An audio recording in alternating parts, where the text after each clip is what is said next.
The employer of a Canadian man detained in China is speaking out. Robert Malley is the head of the International Crisis Group. Michael Kovrig, one of two Canadians arrested by China last month, works for the ICG.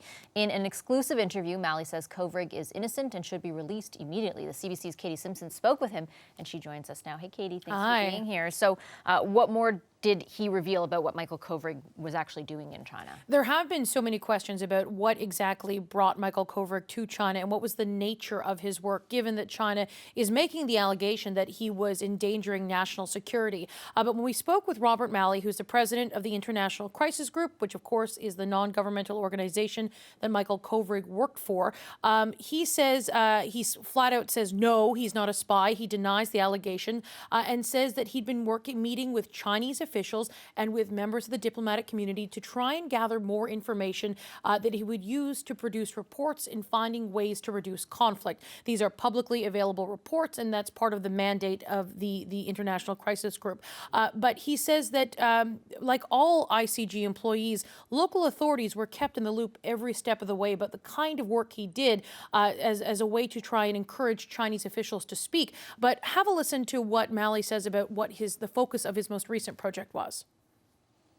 He was now working on, the latest project he was doing was on North Korea and looking at what could be done to prevent a war on the Korean Peninsula. Again, an objective that we assume China shares, but looking at what North Korea could do in terms of its denuclearization, what the US would have to do in terms of sanctions relief, what role China could play, what role South Korea could play. And he was working on a project looking at all of those issues. So he denies that there was anything suspicious going on there and says that as a part of a way to make sure that local authorities, whether you're in China or some other country, to make sure that you are not deemed suspicious, is that you keep those local authorities in the loop. And he says that was the case here.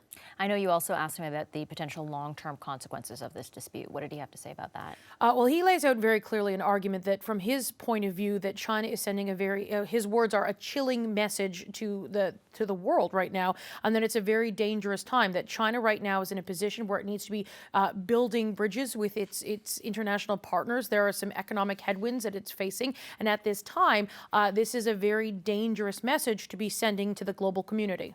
All right.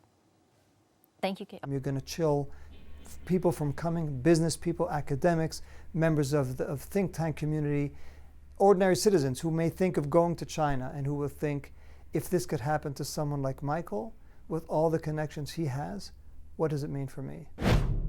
So again, he makes that point that if a person like Michael Kovrig, who is well respected in the Canadian diplomatic community, is someone who works with local Chinese officials to try and gather more information, if this happens to someone like him, he says the message that China is sending to the business community, to the academic community, to the think tank community, that, well, it questions, is it safe to go there? He would not give any sort of advice, do you think it's a good idea to go to China or not a good idea to go to China? But we have confirmed that a group of 4 parliamentarians, or 4 MPs and 2 senators are going to China as planned on Saturday.